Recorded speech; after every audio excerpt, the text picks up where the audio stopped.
memimpin Bangkalan. Nama lengkap Muhammad Makmun Ibnu Fuad, biasa disapa Ra Momon. Memegang rekor sebagai bupati termuda. Saat dilantik usianya 26 tahun 4 bulan. Dalam Pilkada Bangkalan, Ra Momon mengantongi kemenangan telak di atas 93%. Ra Momon adalah putra dari Fuad Amin, mantan Bupati Bangkalan Madura di 2 periode sebelumnya. Wakil Bupati yang mendampingi Ra Momon kini adalah Mondir Arofi'i. Dia adalah adik dari Wakil Bupati sebelumnya, yaitu Syafiq Rofi'i. Siapkah sang Bupati termuda ini? Telah hadir di studio Mata Najwa Makmun Ibnu Fuad. Selamat malam Pak Bupati. Malam Mbak Najwa. Terima kasih sudah bersedia hadir ke Mata Najwa. Iya, sama-sama. Usia 26 tahun sudah jadi Bupati. Ini Anda memegang rekor muri kalau tidak salah ya? Iya. Anda melanjutkan ayahanda yang 2 kali menjadi Bupati, 2 periode. Iya. Apakah memang ini sesuatu yang didorong oleh ayahanda untuk melanjutkan kiprahnya menjadi Bupati? Oh, enggak. Tidak, ini keinginan saya sendiri. Seberapa besar tapi dorongan ayahanda untuk kemudian menjadikan Anda Bupati juga? Oh, sedang-sedang saja. Tidak serius, iya. Sedang-sedang saja, karena itu kan tergantung dari anaknya itu sendiri ya. Kalau anaknya mungkin merasa kurang cocok sih sebenarnya ya tidak ingin terjun ke politik. Pak Bupati, saya ingat dulu ketika Anda dilantik, Pak Dekarwo, Gubernur Soekarwo, Gubernur Jawa Timur sempat mengatakan Bupati Bangkalan ini masih dijabat Kiai Fuad, Ra Momon kan penggantinya gitu. Kemudian kalau nanti tidak ada yang mengerti silahkan tanya ke Abah. Biasa anak kan minta nasihat kepada ayahnya. Anda masih ingat ketika itu ada selorohan atau candaan seputar itu? Iya, ingat. Iya, ingat. Jadi apakah memang Anda kemudian merasa banyak yang melihat wah ini kan hanya karena ayahnya tidak bisa lagi mencalonkan diri 2 periode, makanya anaknya yang disuruh maju?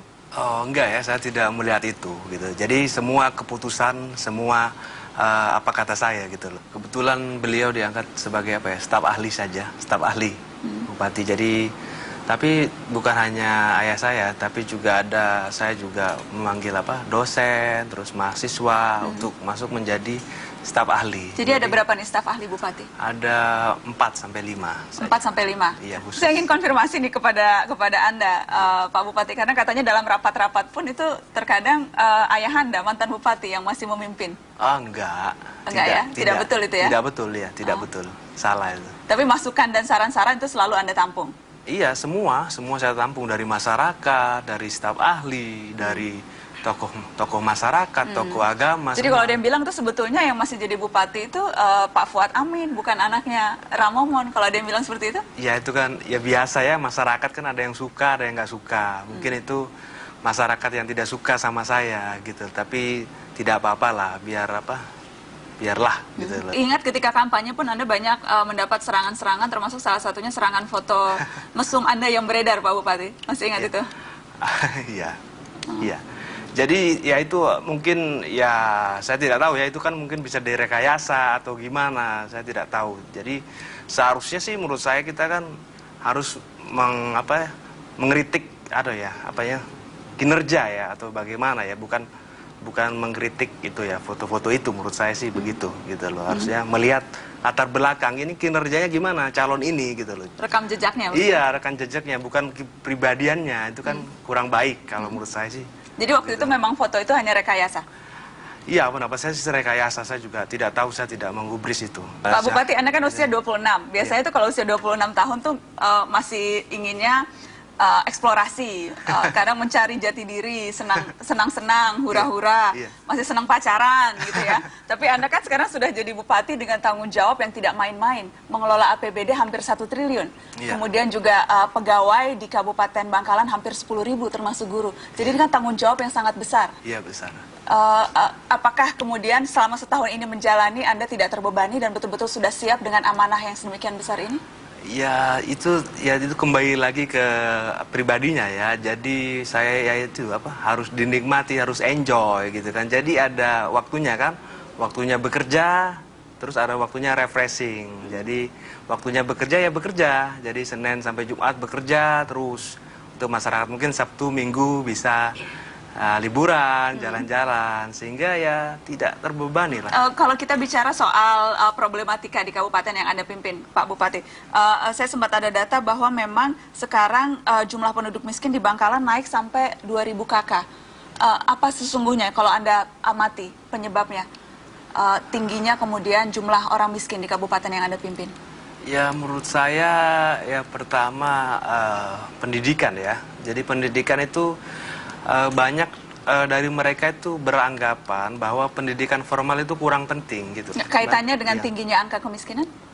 Ya kaitannya yaitu mereka kan pendidikannya kurang sehingga pekerjaannya pun ya yang biasa-biasa saja gitu loh. Jadi tidak bisa wira swasta, tidak bisa macam-macam gitu loh. Jadi mungkin hanya pekerjaannya sebagai petani atau kemampuan yang seadanya saja. Ada program khusus sekarang Pak Bupati untuk pengentasan kemiskinan di Kabupaten Bangkalan? Pengentasan kemiskinan ya itu salah satunya tadi itu pendidikan gratis, terus kesehatan juga, membantu kesehatan kepada masyarakat. Tapi itu kan secara tidak langsung tuh Pak Bupati, kalau pendidikan dan kesehatan. Kalau yang spesifik kita bicara pengentasan kemiskinan? Pengentasan kemiskinan, yaitu dengan cara memberikan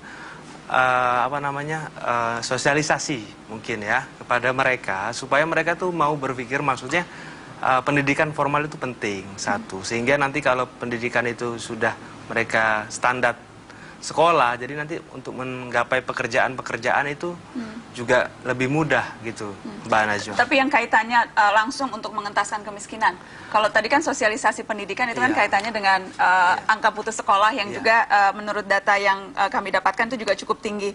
Kalau yang katakanlah program Raskin, ada tidak program-program seperti itu? Iya, ada program Raskin. Jadi itu salah satunya ya? Iya, salah satunya program Raskin itu, salah satunya. Dananya semuanya ditanggung oleh APBD? Iya, APBD ya, APBD. Berapa persen tuh dari APBD, Pak Bupati? Sekitar, nah itu saya, pokoknya dari APBD itu, kurang itunya saya agak lupa. Kalau prioritas pembangunan Anda sekarang di Kabupaten Bangkalan itu titik beratnya di mana saja? Sekarang kami mempunyai program yaitu 100 hari pertama pendidikan gratis dan kesehatan gratis gitu loh. Itu sudah kami jalankan, jadi pendidikan gratis dari SD, SMP, SMA, SMK gitu loh. Untuk SPP-nya itu gratis. Dan untuk kesehatan gratis kami memberikan kartu sehati, di mana kartu itu untuk warga yang kurang mampu. Gitu. Itu semua sudah terlaksana? Sudah terlaksana. Kartu sehatinya sebanyak 550.000. Tapi ada 64.000 yang untuk cadangan gitu, untuk cadangan gitu. Itu memakan total berapa persen dari APBD? Program-program yang Anda canangkan itu? Berapa ya? Sekitar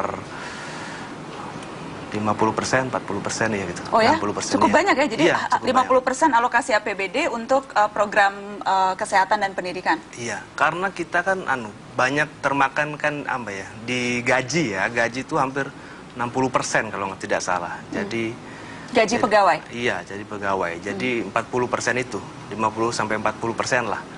Gitu, karena anggaran tidak langsung kami, belanja tidak langsung ya 60% gaji pegawai, tapi biaya langsungnya yaitu 50-40% gitu.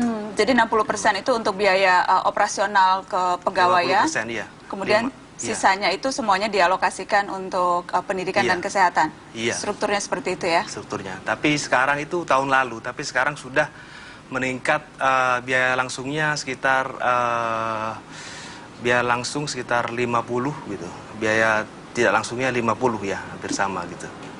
Gitu. Kalau saya sih merasakannya nggak ada perbedaan yang banget gitu ya. Jadi masih perkembangan yang dilanjutkan gitu kan. Jadi tidak ada. Menjadi bupati